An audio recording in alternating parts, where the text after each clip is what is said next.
The Council of Vel-Thorum had stood for 6,000 years without cracking a single stone floor tile. Not from earthquakes, not from wars, not from the 3 separate occasions when the Devourer of Moons had tried to kick the door in. The architecture was, by all measurable standards, indestructible. It cracked on a Tuesday. Nobody agreed later on exactly what happened. The official record, which was written 3 times and revised twice, simply states, an unexpected variable was introduced to the chamber. The unofficial record, passed between junior officers in hushed tones over glasses of fermented grub nectar, says something far more accurate. She walked in. My name is Orvac. I am a senior diplomatic observer for the Vel-Thorum High Council, which is a very impressive title that means I sit in a corner, take notes, and quietly panic when things go wrong. I have been doing this job for 31 years. I have watched warlords weep. I have watched conquerors beg. I have watched General Thrakvor, the most decorated military mind in 12-star systems, accidentally compliment an enemy ambassador and spend the next 2 hours trying to walk it back. None of that prepared me for the human. Her name was Lieutenant Commander Priya Osei. She arrived at the council on behalf of something called the United Earth Diplomatic Expeditionary Corps, which, from what I later gathered, was an organization Earth had assembled in roughly 11 weeks after their first contact with the wider galaxy. 11 weeks. Our own diplomatic corps took 4 centuries to establish.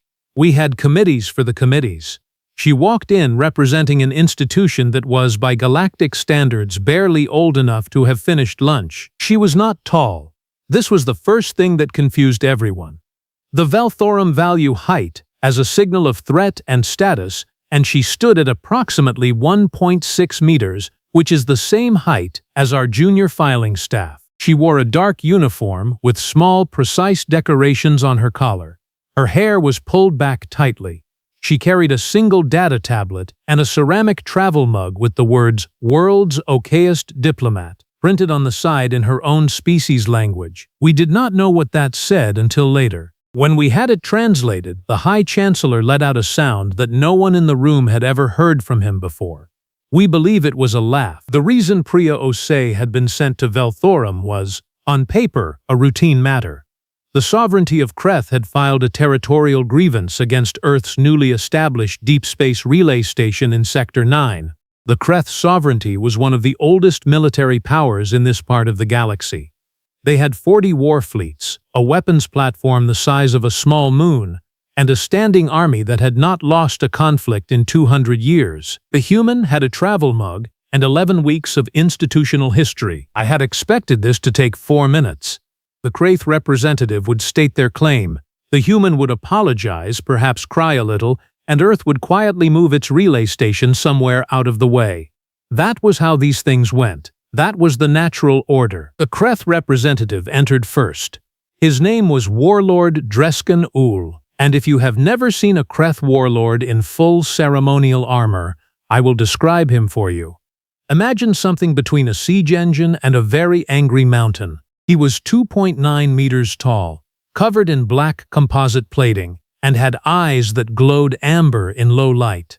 His entrance was accompanied by 12 armed honor guards and a low, resonant horn that made the walls hum. He took his seat at the head of the great table with the casual confidence of someone who had never, not once, considered the possibility that things would not go his way. Then Priya Osei walked in. She came alone. No guards, no fanfare, no horn.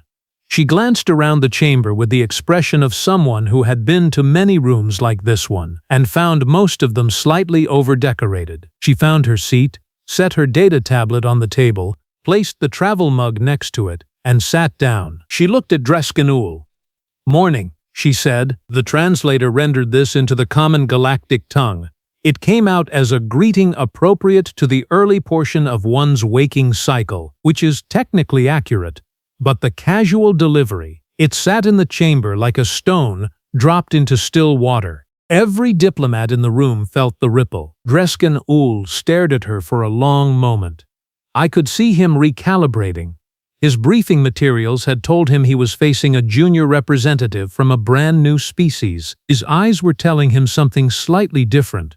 Not that she was threatening, quite the opposite. She was completely, utterly relaxed. And in his experience, only two kinds of beings were that relaxed going into a territorial dispute: those who had already lost and accepted it, and those who already knew they would win. She did not look like someone who had accepted losing. The High Chancellor opened the session. He read the formal statement of grievance from the Kreth Sovereignty.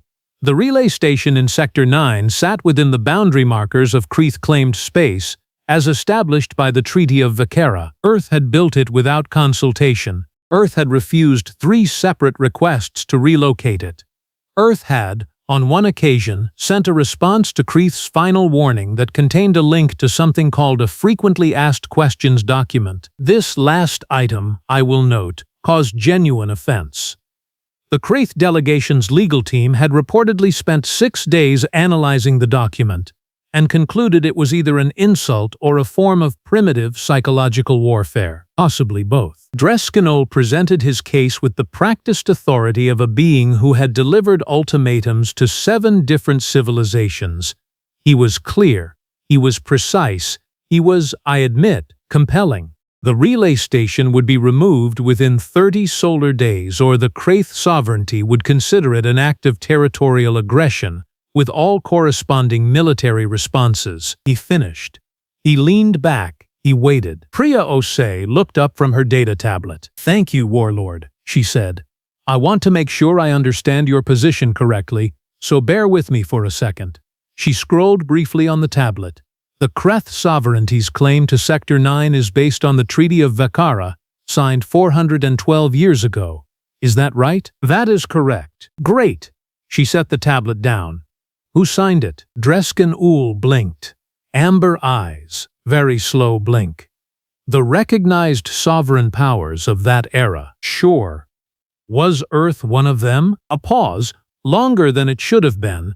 Earth had not yet been contacted at that time. Right. She nodded, as though this was a perfectly interesting detail and not, in fact, the entire foundation of her argument. So a treaty signed by parties who did not include Earth, about territory that was not mapped in Earth's charts, is the legal basis for demanding Earth dismantle infrastructure it built in what we were told was unclaimed space. She tilted her head slightly. "I'm not saying you're wrong. I just want to make sure I have the full picture." The chamber was quiet in a very specific way. The way it gets when someone says something that sounds reasonable and everyone is trying to figure out why it is not. Dreskan-Ool's legal counsel leaned in and whispered something to him. He straightened slowly. "The treaty covers all territories within the described boundary zone, regardless of whether all current civilizations were signatories." "Interesting," she said. "So retroactive territorial coverage. Okay." She made a note. "I'll need the full text of the treaty. We've actually had our legal team looking at this for about 3 weeks now, and I want to be honest with you, there were some translation inconsistencies in the version we were originally provided. Nothing intentional, I'm sure, but the word used for the boundary markers appears in 2 different forms in the original document. One form means permanent fixed boundary. The other means projected survey perimeter, which is typically used for temporary administrative designation pending formal ratification." She paused. "I flagged this to the Council before this session. I assumed someone had already shared it with your team." She looked at the High Chancellor. The High Chancellor looked at his assistant.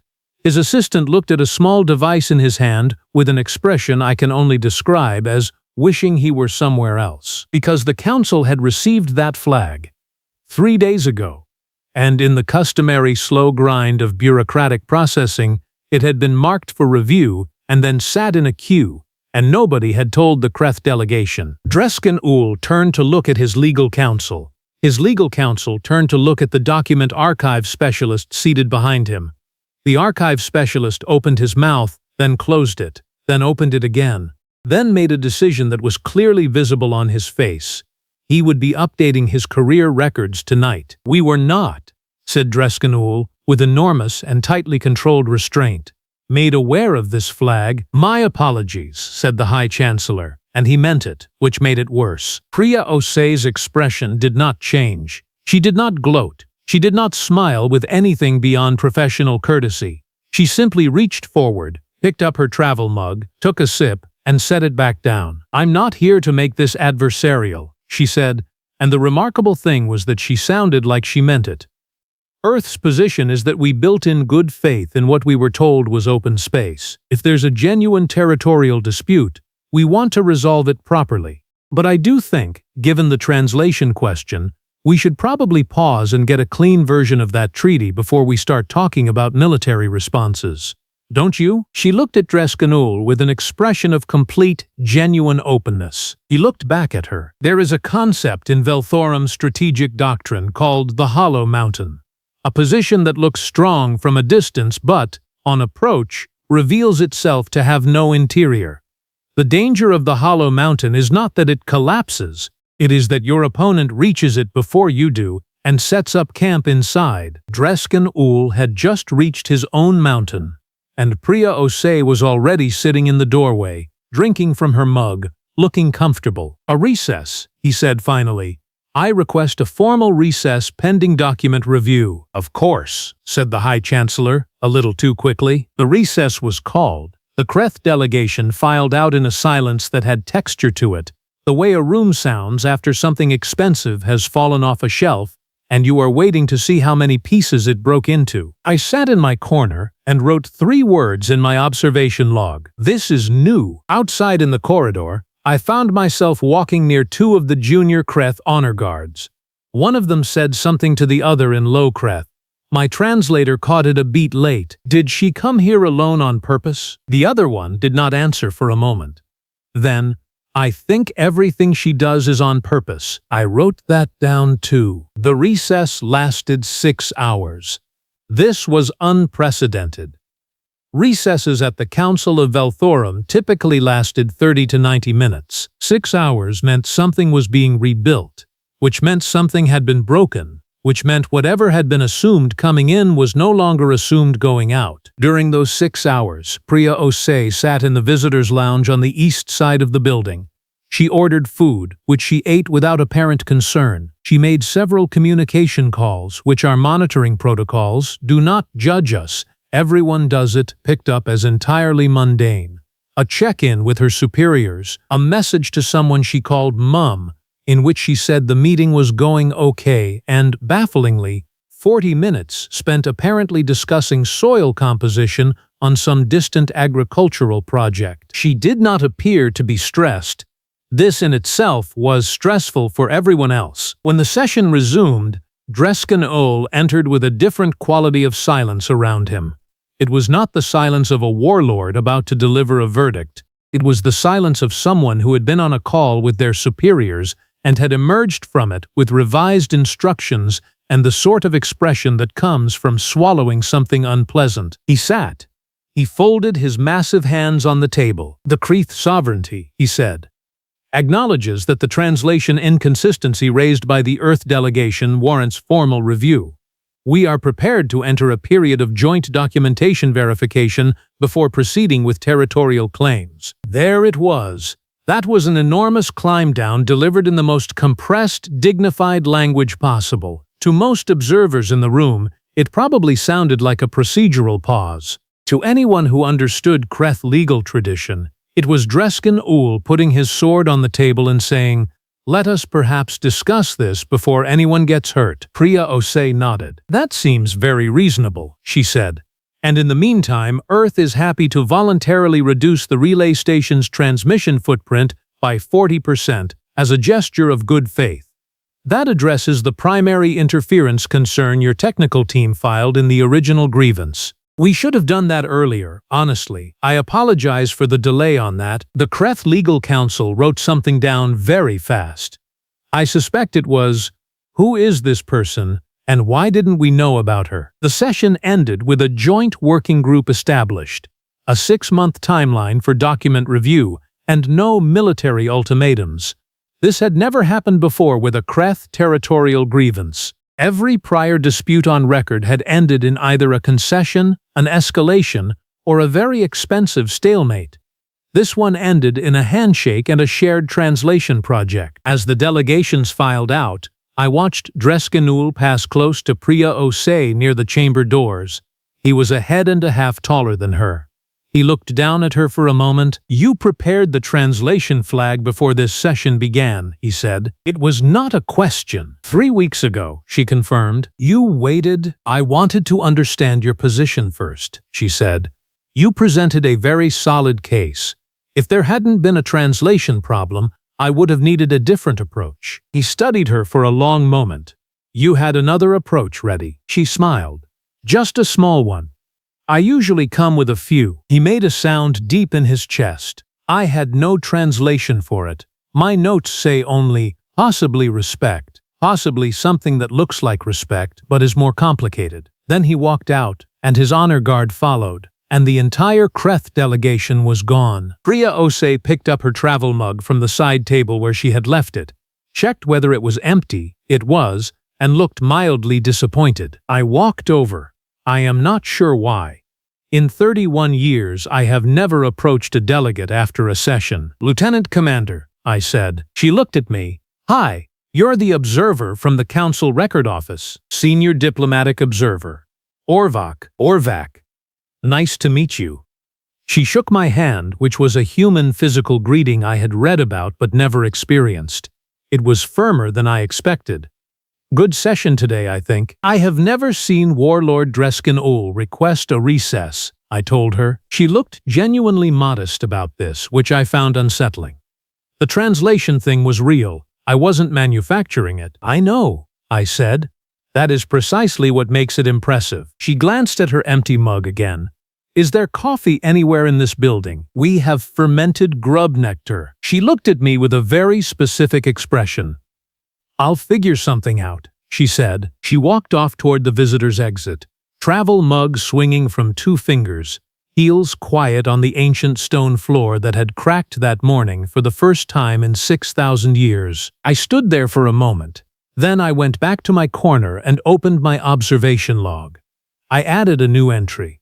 It took me several minutes to write it, because I kept stopping and starting, looking for the right words. What I eventually wrote was this: "Earth has sent someone who fights by making you fight yourself.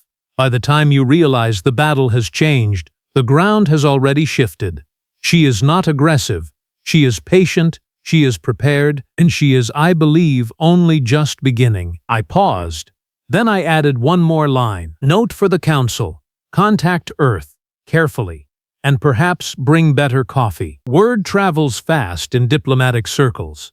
Faster than it should, technically, given that most of the beings in those circles have sworn professional oaths of confidentiality. But the thing about confidentiality oaths is that they cover the content of proceedings, not the general shape of what happened, and the general shape of what happened in that chamber was so unusual that by the following morning it had already traveled, in various forms, across 4 star systems. The version the Brecon Trade Federation heard was that Earth's delegate had legally dismantled the Kreth Sovereignty's entire territorial framework in under 90 minutes. The version the Yon Collective heard was that a single human had walked into the Council of Vel-Thorum and made Warlord Dreskan-Ool ask for a break. The version that reached the Imperatrix Court of the Sundran Empire was, according to my sources, even more dramatic and significantly less accurate, but it involved the phrase, "She brought a weapon disguised as a beverage container," which tells you something about how fear reshapes information as it moves. None of these versions were entirely true.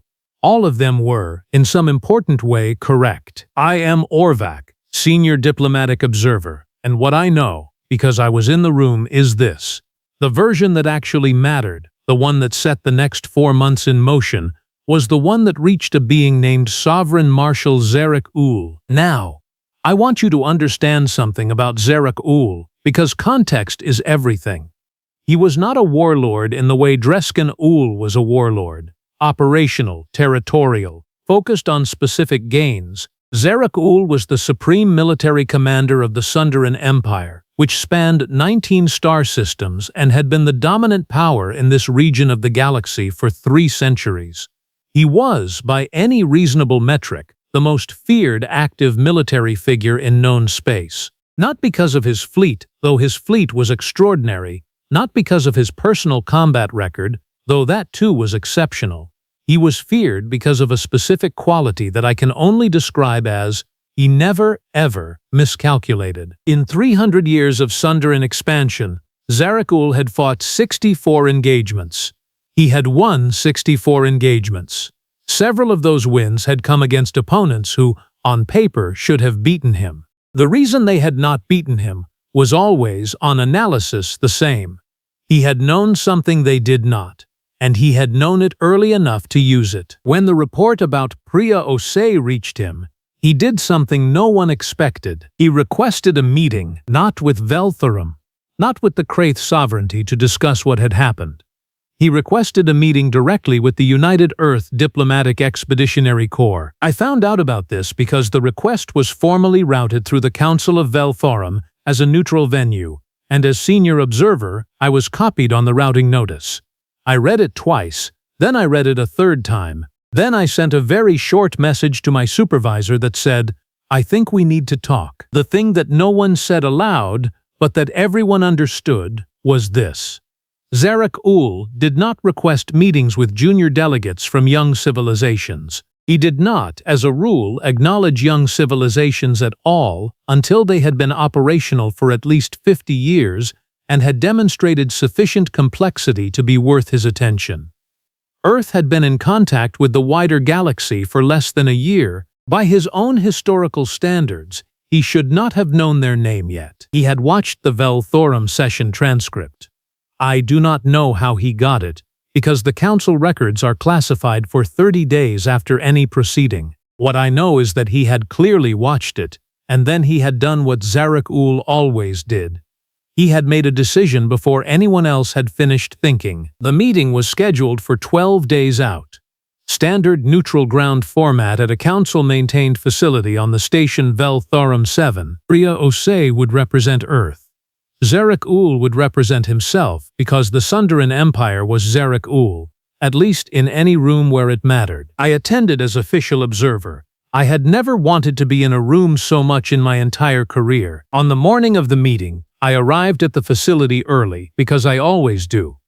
I was in the observation gallery, organizing my notes, when I heard footsteps in the main corridor below. I looked down through the observation window and saw Priya Osei enter the building. She was wearing the same dark uniform, same tight braid, different travel mug, this time without any text on the side, plain white ceramic. I noticed she had acquired better coffee somewhere between Vel-Thorum and this station, because she actually looked satisfied with it, which she had not appeared to be during the 6 hours of recess 12 days earlier. Behind her, at a distance that was professional but somehow still protective, walked a man I did not recognize from the Earth delegation. Tall, with a quiet face and the kind of eyes that move constantly without looking like they are moving. She said something to him in rapid Earth tongue. He nodded and stationed himself near the door. Then she walked into the meeting room alone. She set her mug on the table, she opened her data tablet, she sat down. She had been in the room for 4 minutes when Zarek-Ul arrived. I had seen images. Even images do not entirely prepare you. He was not the largest being I had encountered, not physically, but he carried himself with a quality that is genuinely difficult to describe. It was not aggression, it was not arrogance, exactly. It was more like the total absence of uncertainty. When he moved through a room, the room seemed to adjust around him, as though the architecture understood it was hosting something significant and was trying to accommodate it. He had no honor guards. He had one aide, who stood outside the door. He came in alone, looked at Priya Osei, and sat down on the opposite side of the table. There was a moment of silence. Priya Osei spoke first. "Sovereign-Marshal Zarek-Ul, thank you for making the time." He studied her for a long moment before responding. His voice, when it came, was lower than I expected, measured, like a clock that keeps perfect time and knows it. "I wanted to see you in person," he said. "Here I am," she said. He almost smiled. Not quite, but the possibility of a smile crossed his face and then made a responsible decision not to proceed. "The Vel-Thorum session," he said. "You prepared the translation discrepancy before you entered the room." "I did. Why did you not open with it?" She tilted her head slightly. Because I wanted to hear his argument first. If his legal case had been airtight on other grounds, the translation issue alone might not have been enough. I needed to know what I was actually dealing with before I used my strongest point. Zarek-Ul was quiet for a moment. Most delegates would have led with their strongest point. Most delegates are trying to win the room, she said. I was trying to solve the problem. Those aren't always the same thing. He looked at her.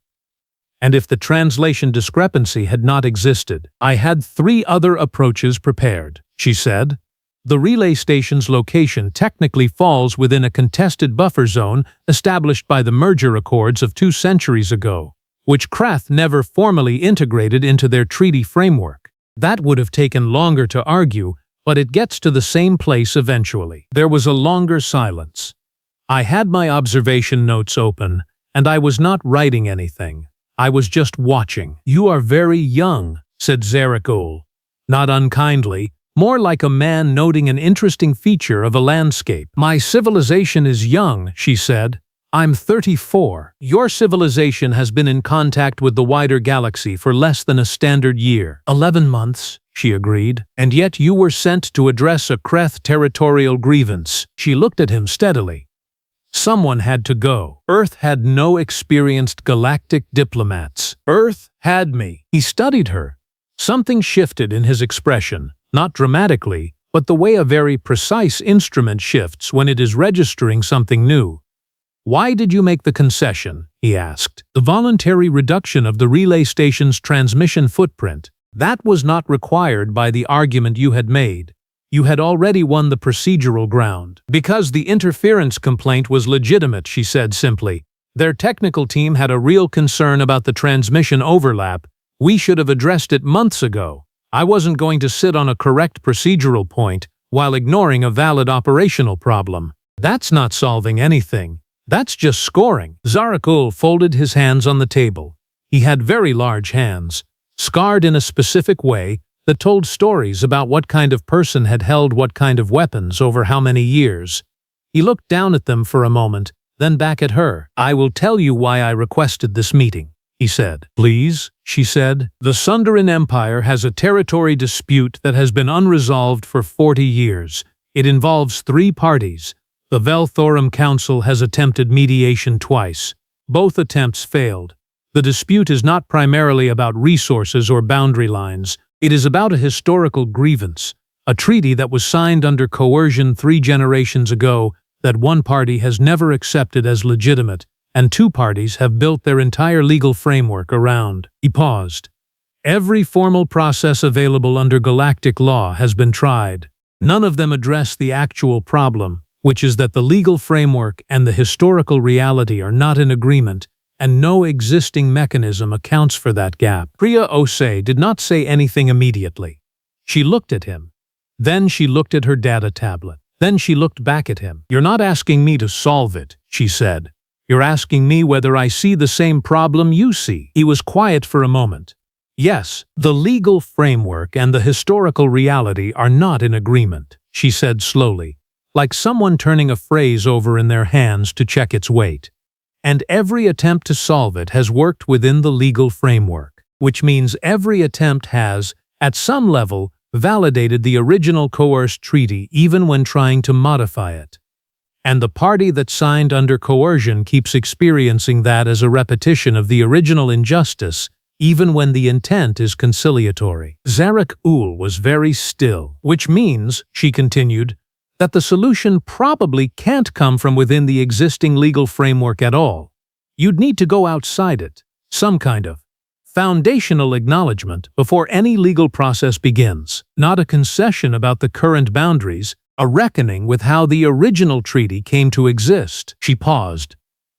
That's hard, because the party that benefits from the current framework has to agree to question its own foundation, which means they have to accept a period of real uncertainty about what they actually own. Most powers won't do that voluntarily. None have, said Zarek-Ul, when asked through normal channels. What happens, she said carefully, if they're not asked through normal channels? He looked at her. That is the correct question. She sat back in her chair and was quiet for a moment.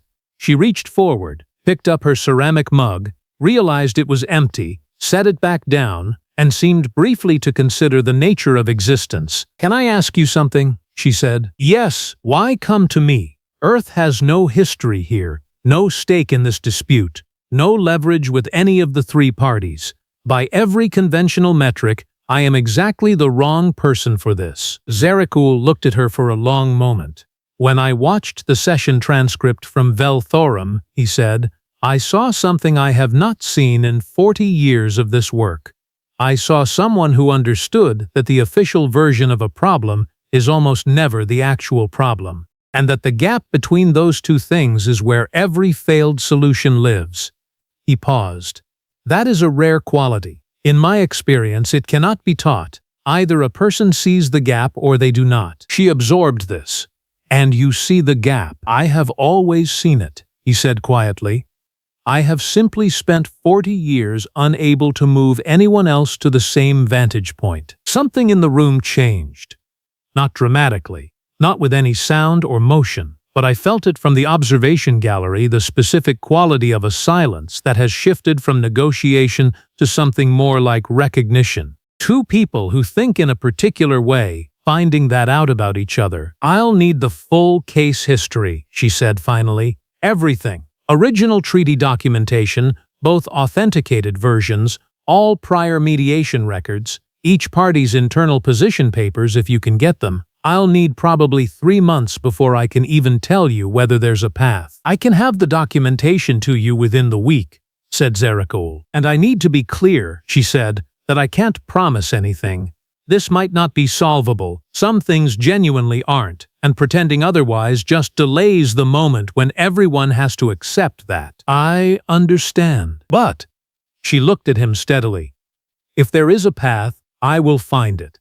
And if I find it, I will tell you honestly whether Earth has the standing to help walk it, or whether you need someone else. I am not going to take this on as a vanity project for a species that has been in the galaxy for 11 months. He looked at her for a long moment, with the same precise measuring quality he had carried since he walked in, except that something in it had settled, like a calculation that has been running for a long time, finally arriving at a number. "You are not what I expected," he said. "What did you expect?" she asked. "I expected someone who had gotten lucky once," he said, "and was not yet aware enough of the wider galaxy to be properly frightened by it." She smiled at him then, a real one, with something behind it that I would describe, in my official notes, as amusement, but not simple amusement, the kind that comes from knowing something about yourself clearly enough that it does not require defense. "Oh, I know exactly how frightening it is," she said.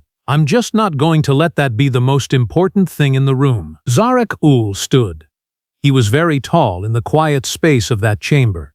He looked down at her, and then he did something that his aide, waiting outside the door, would later tell another aide, who would tell someone else, who would eventually tell me, Sovereign-Marshal Zarek-Ul, Supreme Military Commander of the Sundarin Empire, winner of 64 undefeated engagements, the most feared strategic mind in 19 star systems, inclined his head. Not a bow, not a formal diplomatic gesture. Something smaller and more genuine than either. The kind of acknowledgement that does not come from protocol. "I look forward to working with you, Lieutenant Commander Osei," he said. "Likewise," she said, "and please call me Priya." He left. His footsteps were quiet for someone his size. The door closed. I sat in the observation gallery for a while after that, not writing, just watching the empty room through the window. The white ceramic mug sat on the table, alone in the center of the space where two of the most consequential minds I had encountered in 31 years of this work had just, quietly, decided to trust each other. I had one final thought before I closed my observation log. In 6,000 years, the Council of Vel-Thorum had processed thousands of disputes, hosted hundreds of powers, witnessed the rise and fall of more civilizations than any current member could accurately count. It had seen conquest, it had seen surrender, it had seen on 3 separate occasions the devourer of moons, and it had never, not once, seen what I suspected it was about to see, a species less than a year out of its own solar system, armed with a travel mug and a complete refusal to be the most frightened entity in any given room, sit down with the oldest powers in the galaxy and quietly, methodically, begin to change things. Not by force, not by threat, not by the kind of power that makes walls shake and floors crack. By being, simply and with great precision, the person in the room who actually understood what the room was really about. I closed my log. I stood up. I went to find something to drink, because I had been taking notes for 3 hours straight and I had earned it. And somewhere below me, Priya Osei picked up her empty mug, tucked her data tablet under her arm, nodded politely to the facility staff on her way out, and walked into whatever came next. She always did.